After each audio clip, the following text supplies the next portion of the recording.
జొరిండా మరియు జొరిండెల్. ఒకప్పుడు ఒక పాత క్యాసిల్ ఉండేది. అది దట్టమైన కీకారణ్యం మధ్యలో ఉంది. ఆ క్యాసిల్లో ఒక ముసలి వనకన్య ఉండేది.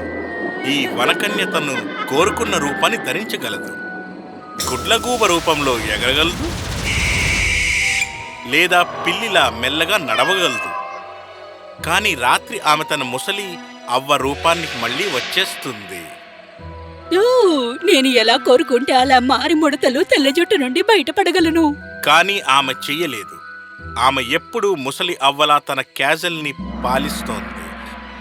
ఎవరైనా యువకుడు లోపలికి వస్తే 100 లెక్క పెట్టేలోగా అతన్ని రాయ చేసేస్తుందని, అతని కదల్లేడు ఆమె కోరుకుంటే తప్ప.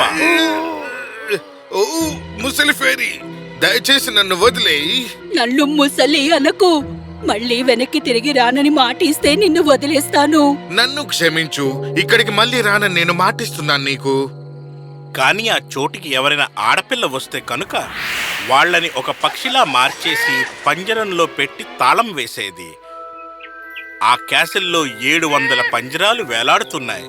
వాటిలో అందమైన పక్షులు కూడా ఉన్నాయి. ఓ, నా అందమైన పక్షుల సేకరణ ఎంత అందంగా ఉన్నాయో. వాటిలో ఓ ఆడపిల్ల పేరు జొరిందా. జొరిండెల్ ఒక గొర్రెల కాపరి పిల్లాడు. ఆమె అంటే ఇష్టపడేవాడు. త్వరలో వారికి వివాహమైంది.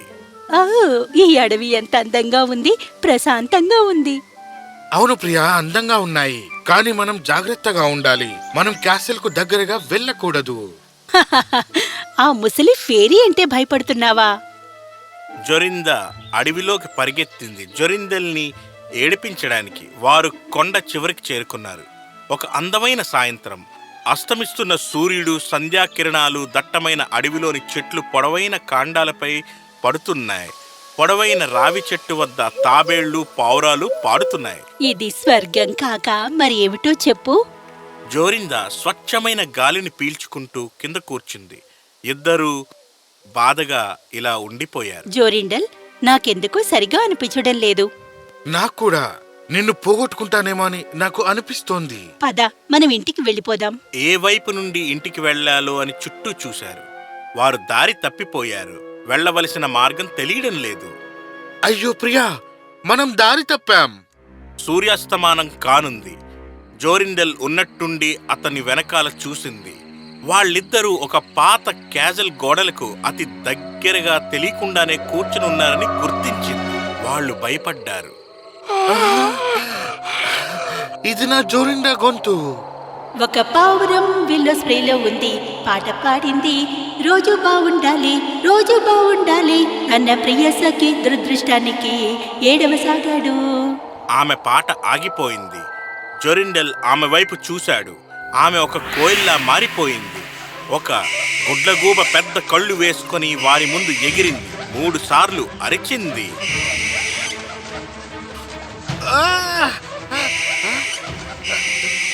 జోరిండా, వద్దు నా ప్రియతమా, నేను నిన్ను కాపాడుతాను. జోరిండెల్ కదల్లేకుండా మాట్లాడలేకపోతోంది. నాకేమైంది? ఇంకా నా జోరిండాకి ఎలా ఉందో? ఈ రహస్యాన్ని ఛేదించేవారే లేరా? ఇప్పుడు సూర్యుడు నిశ్శబ్దంగా అస్తమించాడు. చీకటి రాత్రి మొదలైంది. గుడ్లగూబ పొదలో నుండి బయటపడింది. ఒక్క క్షణం తర్వాత ముసలి ఫేరీ బయటికి వచ్చింది, తన భయంకరమైన కళ్ళతో. అక్కడ మరో కోయిల చేరింది నా కలెక్షన్లో. తనలో తానే ఏదో గొణుక్కుంది. కోయిల్ని బంధించింది. పంజరాన్ని చేతిలో ఉంచుకొని వెళ్ళిపోయింది.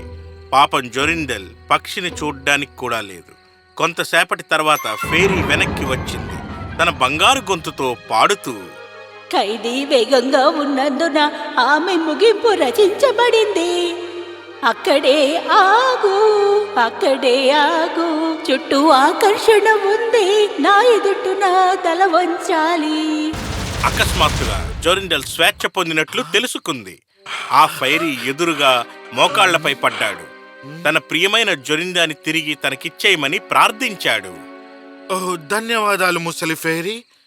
నీ మాయతో దయచేసి జొరిండాని కూడా వదిలేస్తావా? ఎప్పటికీ వదలను. ఆమెని నువ్వు మళ్ళీ చూడలేవు. అయ్యో, నేను ఆమె లేకుండా అస్సలు బతకలేను. నా మాట విను, నేను నిన్ను బ్రతిమాలుతున్నాను. కానీ జొరిందల్ బ్రతిమాలడం ఆమెను కదిలించలేదు. అతన్ని చూసి వేళాకోళంగా నవ్వి తన దారిని తాను వెళ్ళిపోయింది. అతను ప్రార్థించాడు, కన్నీరు పెట్టుకున్నాడు, బాధపడ్డాడు. కానీ ఫలితం శూన్యం. అయ్యో, ఇప్పుడు నేను ఏం చేయగలను? నా ప్రియమైన జొరిండా లేకుండా నేను మా ఇంటికి ఎలా వెళ్ళగలను? తన సొంత ఇంటికి ఒంటరిగా వెళ్ళలేక అతను కొత్త గ్రామానికి వెళ్ళాడు.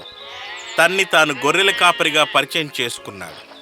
ఎన్నోసార్లు ఆ అసహ్యమైన క్యాజల్ చుట్టూ తిరిగాడు. లోపలికి వెళ్ళడానికి ప్రయత్నించాడు. లాభం లేదు. అతను జొరిండా మాటలు వినలేదు, చూడలేదు కూడా. నాలో ఆశ చచ్చిపోతుంది. ఒక రాత్రి అతనికి అందమైన వంగిపువ్వు కల్లో కనిపించింది.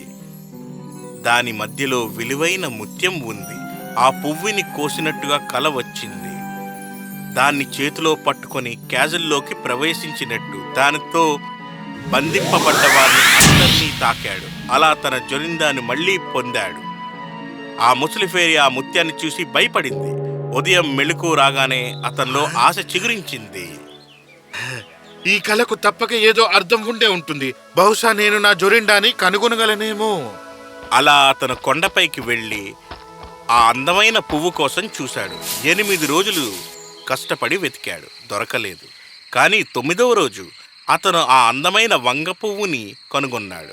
ఆ పువ్వు మధ్యలో పెద్ద మంచు చుక్క ఉంది, ఒక పెద్ద అమూల్యమైన ముత్యంలా. నువ్వు నాకు దొరికావు. నువ్వు నా జొరిండాను వెతకడంలో సహాయపడగలవా? అతను ఆ పువ్వుని కోశాడు. దాన్ని పట్టుకొని రాత్రింబవళ్ళు ప్రయాణించాడు. చివరికి క్యాజల్కి చేరుకున్నాడు. అతను కొన్ని 100 సార్లు మునుపు దాటడానికి దగ్గరగా వచ్చాడు, కానీ ఏమాత్రం లోనికి వెళ్ళలేకపోయాడు. కానీ ఈసారి ద్వారం వరకు చేరుకున్నాడు. జొరిందల్ ఇదంతా చేస్తున్నందుకు ఎంతో సంతోషించింది. ఈ పువ్వులో నిజంగానే ఏదో మాయ ఉంది. జొరిండా, నేను వస్తున్నాను. అప్పుడు ఆ పువ్వుతో తలుపుని తాకాడు. అది చటుక్కున తెరుచుకుంది. దాంతో అతను లోపలికి ప్రవేశించాడు. ఎన్నో పక్షులు పాడుతుండడం అతను విన్నాడు. జొరిండా ఖచ్చితంగా ఇక్కడే ఉండాలి. అతను కదులుతూనే ఉన్నాడు. చివరికి అతను ఫేరీ కూర్చునే ఛాంబర్ని చేరుకున్నాడు. 700 పక్షులు పాడుతున్నాయి, 700 పంజరాల నుండి. ఓ వావ్, ఇన్ని పక్షులా ఇక్కడ? ఫేరీ జొరిండల్ని చూడగానే ఎంతో కోపం వచ్చింది. ఆమె గట్టిగా కోపంతో అరిచింది. నా కాజల్లోకి రావడానికి నీకెంత ధైర్యం? మళ్ళీ ఎప్పుడు వెనక్కి రావద్దని చెప్పలేదు? దేనికి శిక్షగా నీ ప్రాణాలనే పోగొట్టుకో. ఆమె అతన్ని దాడి చేయడానికి పరిగెత్తింది. కానీ 2 గజాల దూరంలో ఉండగానే అతను తను తెచ్చుకున్న పువ్వుని రక్షణగా చేతిలోకి ఉంచుకున్నాడు. పక్షుల వైపు చూశాడు, కానీ అక్కడ ఎన్నో కోయిలలున్నాయి. నా జొరిండా ఎక్కడ ఉంది? ఏం చెయ్యాలి అని ఆలోచిస్తుండగా అతను ఫేరీ యొక్క పంజరాన్ని తనతో తీసుకెళ్లడం చూశాడు. తలుపు నుండి సాధ్యమైనంత వేగంగా పరిగెత్తింది. అదిగో, ఆమె అక్కడుంది. అతను కూడా ఆమె వెనకాలే పరిగెత్తాడు. పువ్వుతో ఆ పంజరాన్ని తాకాడు. అంతే, జొరిందా అతన్ని ఎదురుగా నిల్చుంది. జొరిందల్ తన చేతులతో ఫేరీని మెడని పట్టుకున్నాడు. వద్దు! అప్పుడు అతను అన్ని పక్షుల్ని పువ్వుతో తాకాడు. వాళ్ళంతా వారి పాత రూపాల్ని పొందారు.